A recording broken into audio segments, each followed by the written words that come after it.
Hello, Scorpio. Welcome to Dove and Serpent Tarot. My name is Paul. Thank you so much for letting me read for you. If Scorpio is your sun, moon, or rising sign, this is your tarot card reading. Remember to hit the like button, leave a comment, consider subscribing to the channel, especially if this reading resonates with you. If there is anything you would like me to pray over, or meditate upon, or send positive energy toward, please let me know. Now, this is going to be a general reading, so try to be open and receptive to whatever may come through during our time together. I am merely the messenger. And I ask you to connect directly with each of these cards and use your own intuition to take you beyond the details that I might provide. And remember, Scorpio, that the most important part of any tarot reading is you. Ooh, Four of Swords. Very good. The Four of Swords, though, tells me that there might be a blockage or a delay in your plans right now. Okay, but this is very good energy because it's kind of telling me that we know that something needs to change, that there needs to be some sort of an alteration. We need some movement here. There's a conversation that needs to happen. There's some thoughts that need to soar. It's kind of like we're circling the runway here, right? We're in a holding pattern. We need some movement, you know. Every time we get a 4, we start looking around for the 5, right? So I feel like you're working on something. I feel like there's a problem right now you're trying to solve. I feel like it might have to do with a contract or some kind of transaction, but it almost seems kind of fragile right now. So it's like we're trying to figure out the next step, the right move. What's the solution? What's the answer? What's the word I need to say? How do I need to say it to fix things, right? It might be with a personal relationship. We're going to have to put some more cards around this one to see what's really going on. But you're somebody that knows the power of words, you know. I don't know, we say a picture is worth 1,000 words, right? Well, 1,000 words, you know, can say a lot, but it could maybe say very little. So how do we say the most using the fewest words, right? So we want everything to be purposeful. We want to choose our words carefully and convey a precise meaning without a lot of fluff and extravagance, right? And I know I've got that problem too. Sometimes I need to narrow it down and get a little bit more specific with things. But sometimes it's difficult to do that, right? And I think the Four of Swords is you kind of really giving some thought to how you're going to express yourself. We want to make sure you're not being careless, you're not being imprecise. So, you know, why use many words when few words do trick, right? But sometimes we need more words because maybe we're trying to paint that picture. So maybe we need 1,000 words if we're really going to convey exactly what we mean. Maybe something's going on that is sort of in some ways a little bit ineffable, right? Something that can't really be put into words. How do you communicate that? Well, before we get a little too verbose here, let's put this card into some context, okay? Let's see what else is going on here. Well, there is a Knight of Swords, a Libra energy coming in. I think this is really you finding the right way to express yourself. Okay, so this goes right along with what we're talking about already. We have a Knight of Wands. We've got the Lover's card. It doesn't always mean romance. Put your pitchforks away. The Lover's card is about the union, the choice. It even could be about the contract, you know. It's about this choice to enter into this union and make it work. Okay, so more air energy here. We have water, 9 of Cups. There's a 4 of Pentacles. So we're still sort of looking for the 5, right? And this might be your mind kind of buzzing around here, trying to find the right way to get the idea through. Trying to find, it's like the fly around outside your house, trying to find the open window to get into, you know. We got to find the right way to sort of get our idea across, get our meaning across, and to convey, to express this picture that we have. Okay. Now we've got a Knight of Wands over here. More fire energy with the Sagittarius energy, the art or temperance card. We have some Aries, two cards of Aries here. Both of these are Aries power cards. And we've got, see, there's the 5. There's the 5 of Swords. And to me, the 5 of Swords in this context is an absolutely wonderful card. I know this is the card of, arguments and competition and sort of, it's the key word is defeat, right? And sometimes with this card, it looks like the spiritual, see the crown is at the bottom. That spirit sort of being defeated by the weight of matter, right? It's spirit being overpowered by the circumstances, right? But we can use this to our advantage because at least this is movement. This is a 5. This is activity. We're trying something. We're talking. And it may be that you have to go through a million different metaphors before the other person or the other party or whatever we're doing here really says, I can see it. Now I understand, right? And what we want to really do is turn this card upside down, or as I like to say, right side up, where we put spirit back on top, where now the spirit of the thing has triumphed over the circumstances, okay? And your will is winning, right? So in that sense, we're sort of, the spirit is defeating the weight of, the circumstances. So this is a very, very good card. It is the 5 that we're looking for. So I think that is wonderful. We'll leave that pointed upwards. I think that's a good idea. I don't read reversals. Every card has light and shadow, and I turn this one around because I want to emphasize the light of that card, not the shadow. Okay, now we're going to select the mystery card, bonus card, confirmation card. This is a random card. Oh, and that is the one. That's going to tie everything together. We're not going to look at it till the end, right? We're going to put Frankenduck right on top. And that card will give us the confirmation that we need at the end of the reading. If you have a prediction for that card, please put it in the comments down below. All right, let's exercise our intuition. Yeah. Let's look at these cards. Now, I notice we have an interesting trio of major arcana. We've got the Lovers, we've got the Temperance, and we've got, of course, our Emperor, right? And the Emperor is sort of this is the card that reminds us we have to be delicate. It's not one of the Emperor's strong suits. It's very difficult for the Emperor to be delicate, because what we're not trying to force our way. This isn't something that you just need to use brute force to solve, right? It's not just the sheer processing power that's going to do it. We want to make sure that we use that we're efficient. Okay, so there is that idea now of the precision of language. I think that's an important thing for you. Maybe it is lately, or maybe you've kind of always been that way, but that's a particular phrase I'm hearing now. The Art or Temperance card, of course, is the subtlety and the strategy. So the Emperor can't just go in and break down the door. The Emperor's got to find a way to subtly get the ideas across, right? Maybe this is a group situation.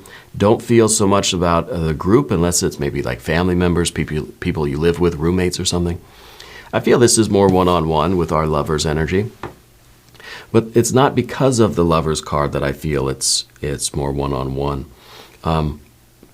Because the Lover's card is really the desire for the cooperation.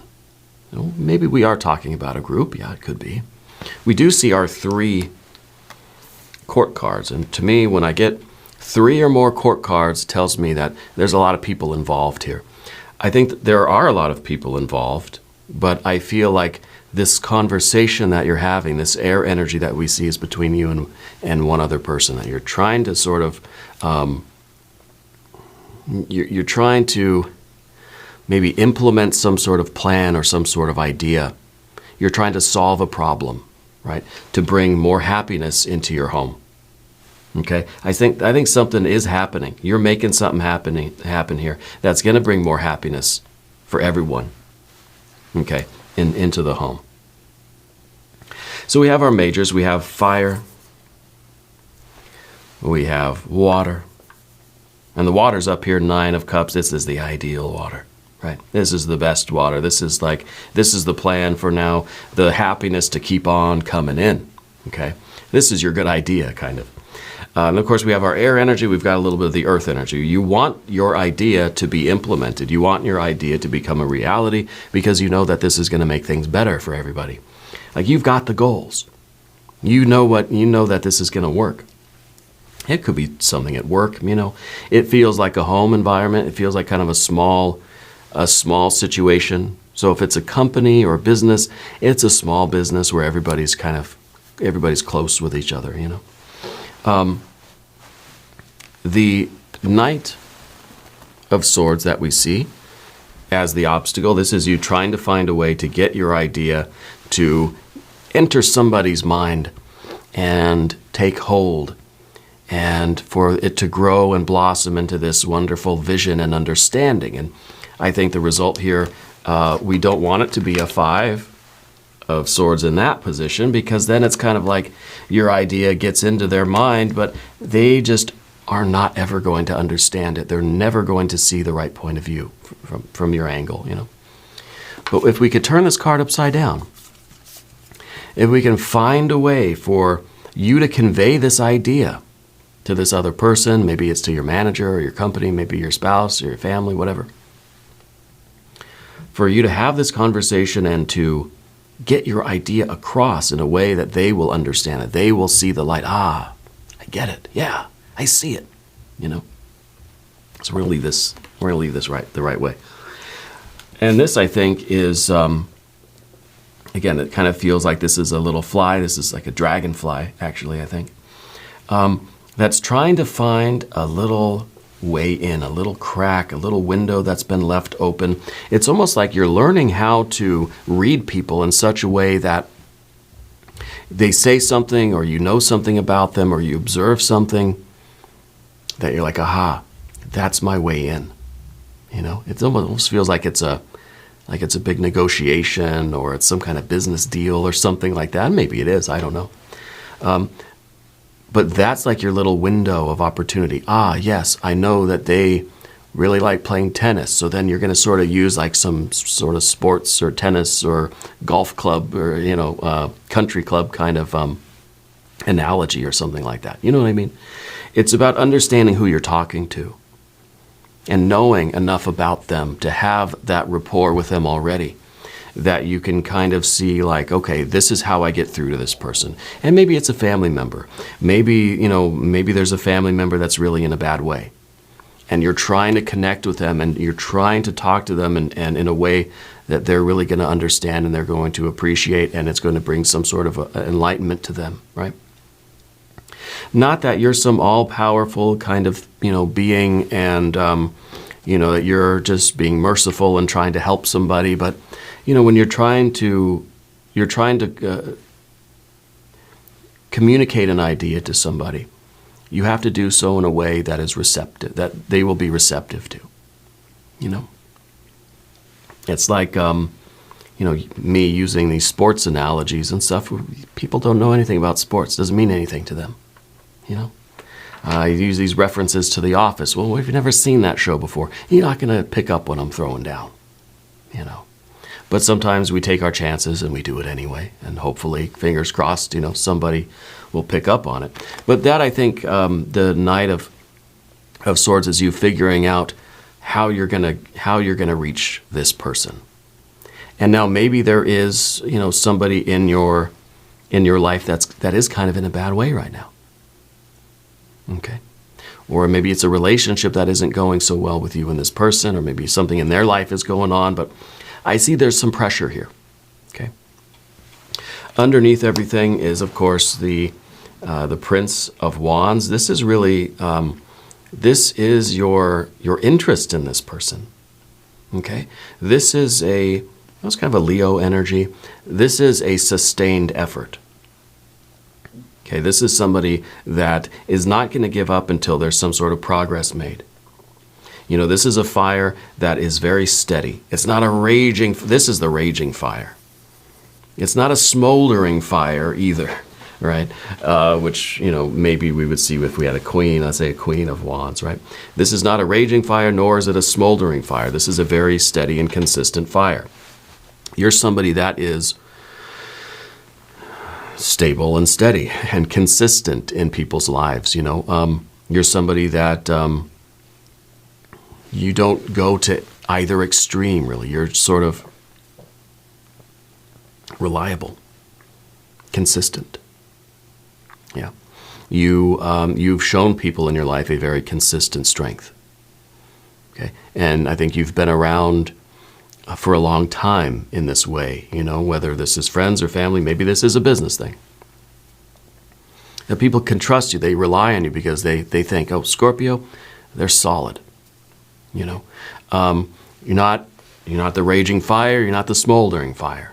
You're reliable, you're trustworthy, and I think you're very steady and consistent. Those are the words I'm hearing, right? And I think that this is a good position to be in for this kind of negotiation or conversation, because people know that, there's already a certain rapport, there's already a certain trust or a certain respect that people have for you. Okay? Because you're, again, steady, consistent. Right? Those are the key words here. The Lover's card here in the background position does show that this is a relationship or a partnership that everybody involved wants it to work. That we've chosen to do this thing together, whether it's a business or a partnership or a romance or a family thing, a friendship, spiritual thing, creative collaboration, could be any of these things. Doesn't have to be romance, but it could be. Okay? I know I can hear the groans and everything.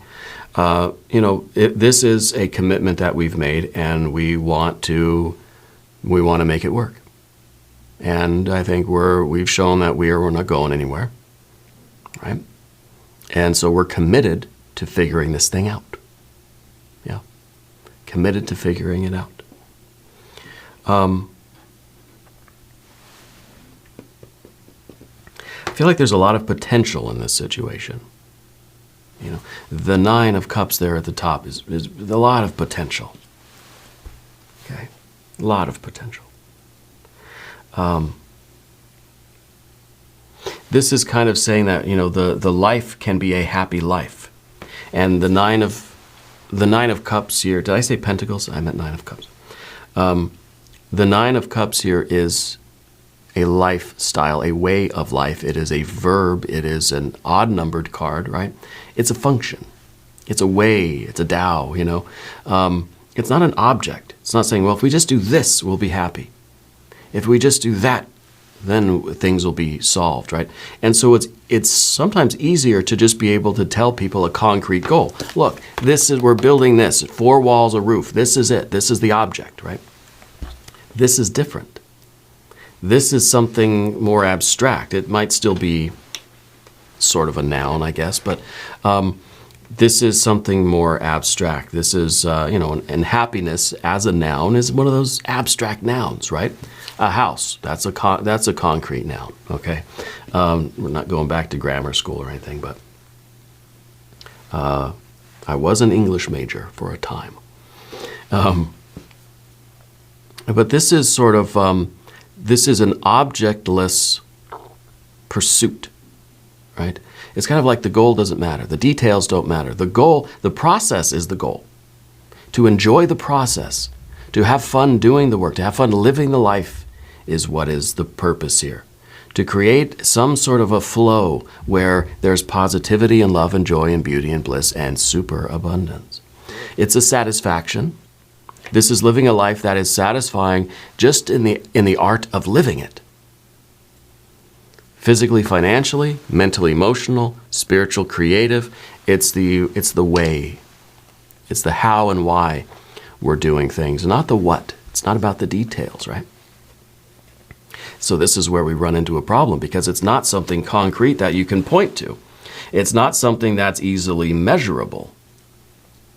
Okay, there really aren't a lot of concrete examples that we could use, and that's why this is my favorite card of the tarot, the 9 of Cups, but it's also the most difficult one to talk about. Well, it's happiness. Well, yeah, but what the heck does that mean? And it's kind of like in this relationship with this person or this entity or this, maybe it's with yourself or God, goddess, deity, a friend. It's kind of like saying, well, look, let's be happy. we can be happy in this relationship, right? And it's like, okay, tell me more about that. How? Well,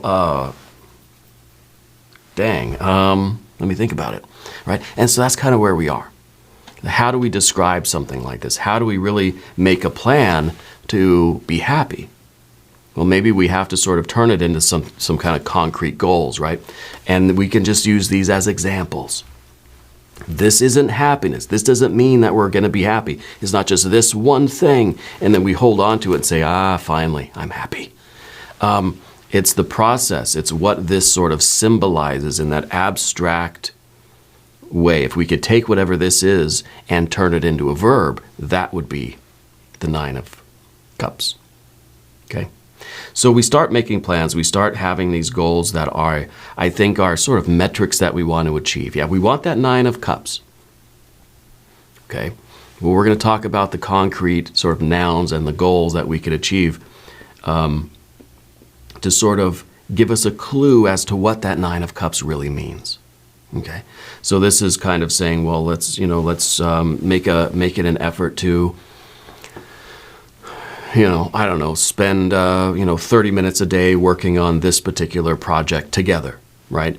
It's kind of saying, first thing in the morning from 9 to 10 a.m., everybody check their emails and work on your emails from that. It's sort of creating these little goals and say, well, maybe by the end of the week, let's try to make 2 sales, And it's not that sale that's going to solve the problem, but it's the process of realizing the goal or achieving the goal or working toward it, right?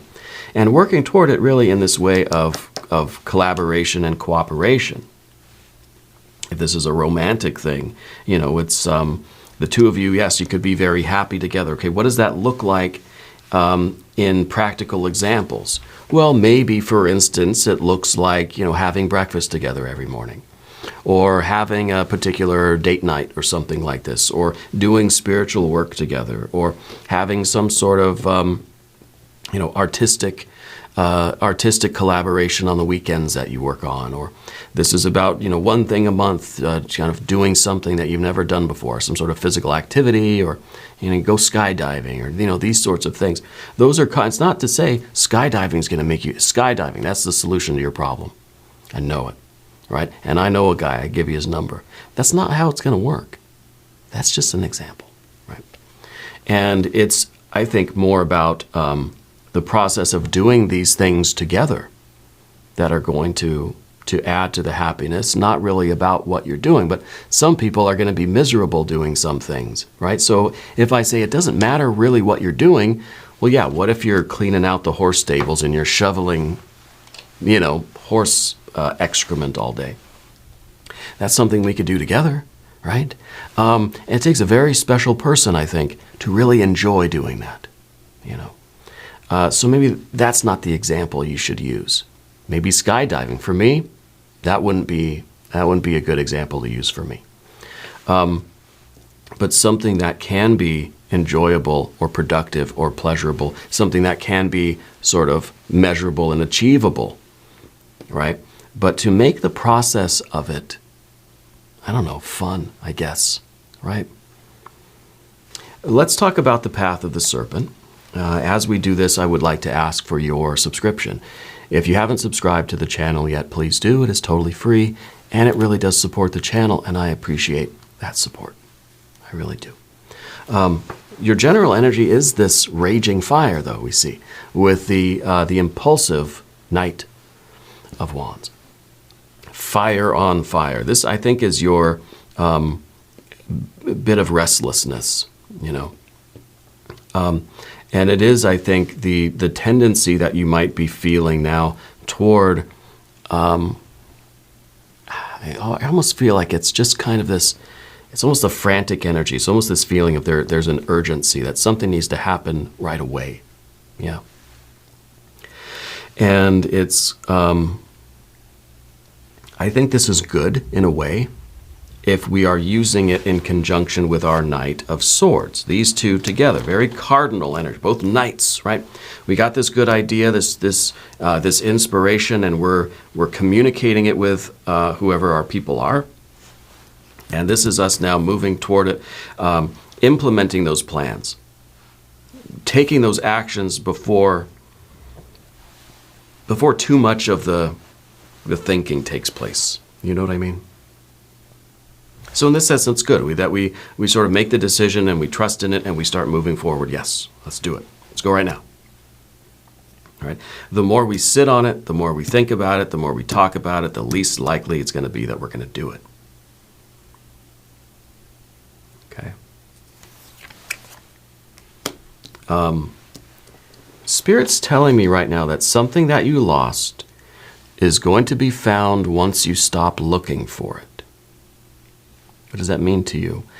It could be a metaphor, or it could be actually something missing. But let's think of it as the metaphor, I guess. Because if we really are trying to, we want this Nine of Cups. I want this happy life. I want to have a positive, abundant, prosperous life with a lot of meaning. I want to pursue pleasure and happiness. I want to follow my bliss. And we're always looking for this, and we're always going to be disappointed when we don't see it. It's only when we sort of kind of put it out of our minds and just start living in the moment. And maybe, have some of these smaller, short-term kind of goals, right? These aren't those really big, huge, great goals. These are just things that, hey, let's work on this little something thing together. Let's cook a meal. That sort of thing. It's not about the food. Come on. It's about the experience and whether that's going to be a positive or negative thing. The journey, right? Anyway, the Knight of Wands here, I think, is a good idea to sort of have that plan and do it, right? Just allow it to sort of happen, trust in it, don't overthink it, stop looking for it, and just, it's almost a kind of part of the power, the art of manifestation, or the law of attraction. Everyone, the more you think about it, the more you're going to attract those things to you. Yeah, but sometimes the more you think about something, the more likely you're going to miss it when it's there, that you're not going to see it. It's kind of like we're looking around for my glasses. Where are my glasses? I got to find my glasses. Got to find if I just stop and pay attention, I'll realize that I can see, so I'll know I have my glasses on, right? But it's like, oh, crap, where did I put them? Yeah, and I do that all the time. Most of the time, they're right here where I leave them. And so anyway, that might be the idea of, that something that's lost is going to be returned once we stop sort of obsessing over it or lamenting that it's not here. Yeah. But anyway, let's move on to the Sagittarius energy, the Art or Temperance card in the position of the environment. I feel like this is sort of, this is a situation for you where it feels like the pressure's on, because it feels like it's part of your responsibility to figure something out here. That maybe somebody is looking at you for the answer, for the solution, or they're kind of saying, okay, you've got this great idea. Tell me about it. I'm all ears, right? And so we might be feeling the pressure here. This could also be talking about the other person maybe in your life that's sort of in a bad way, and that they're in some kind of hot water, and you're trying to help them, or you're trying to give them guidance. Maybe it's a kid, it's your your nephew or niece or something, or it's a sibling or whatever, a friend, that you're trying to help somebody else who's having a difficult time. Okay, could be either of these scenarios. Could really be both. Could be that you're right in the hot water with them. But the thing that you don't want to do, which is kind of a continuation of this Aries energy that we have here with the Knight of Wands, is to be the Emperor, brute forcing it. Just saying that, my way is the right way and this is what we're going to do and everything's going to be fine. It's almost like trying to bypass the plan itself, trying to bypass the communication and just saying, I don't have to explain anything to you. We're going to do what we're going to do, and eventually you'll see, right? And so it's not a problem to figure out. It's just a problem for you to kind of force your way through, right? So we don't really want to brute force it. At the same time, we don't want to overcomplicate things. So there is this idea of simplicity, right? It's efficiency, I think. And that's kind of where this precision of language, I think, is returning to the game for you. And trying to be aware of how you are expressing yourself and what kind of energy are you projecting too. Okay. Especially with the art or temperance card, we have to sometimes realize what are we projecting? Are we kind of adding to the pressure? Are we making the hot water a little bit hotter here because of what we're projecting? Can we put on a face of a little bit more of the water energy and maybe lead by example? Maybe if we try to look at things more positively, or if we make it apparent that we're enjoying the journey, maybe others will sort of start to enjoy it a little bit too, or they'll have maybe a little bit more of an understanding. In some ways, this is saying that we can't explain exactly what we mean, but we can show what we mean. Okay. And so the final card then is our Five of Swords, which I think is showing that there can be understanding here. There can be confusion and misunderstanding too. What we're going for is understanding. And I think with this card, we're choosing to focus on the light. And that's saying that the spirit of this thing, the true intention, I guess, can win out over the difficult circumstances. Okay, so in a way, there can be success here. But success, I don't think, is the very precise word. It feels like the spirit of the thing is going to triumph over the circumstances. Okay. Rather than there just being confusion, and what you're really trying to convey, what your idea really is getting lost and lost and lost further down. Yeah. I want to look at the mystery card now. And let's see what Frankenduck has over here. Maybe another 9 or a 10 of Cups even. Maybe the Empress card, Wheel of Fortune, maybe the Fool, maybe the Lovers again. A lot of possibilities here. His 6 of Cups, that'd be cool. Let's see what we got. A 6 of Wands. Well, this is good. It's a 6. I'm sort of right. I think it's a natural progression from our 4 to our 5, and now we've got 6. And 6 is the card of victory. So it is kind of like it's the success. It's kind of like you're being cheered that, yes, you did it. You conveyed your idea accurately to the other person, and they sort of see now the same picture that you see. And it seems very silly and very almost simple. And it should be simple. It should be a little silly. But I feel that this is the success and the fanfare that you're going to feel inside, where it's just like when somebody understands you. And it's that simple, right? We want this other person to understand us and understand kind of what we want, or understand where we're coming from, or understand where we're going, or understand what we mean, all of these things. And just for someone to understand and see the same picture that you see, that's a huge win. That's a huge win for both of you. Now it shows a 3 and a 3. 2 individuals that are forming a perfect sort of mirror image of each other. And it's just like, yeah, okay, I see exactly what you see. I'm from a different angle, but we're on the same page now. There's a simpatico. There's a mesh that's created. Yeah.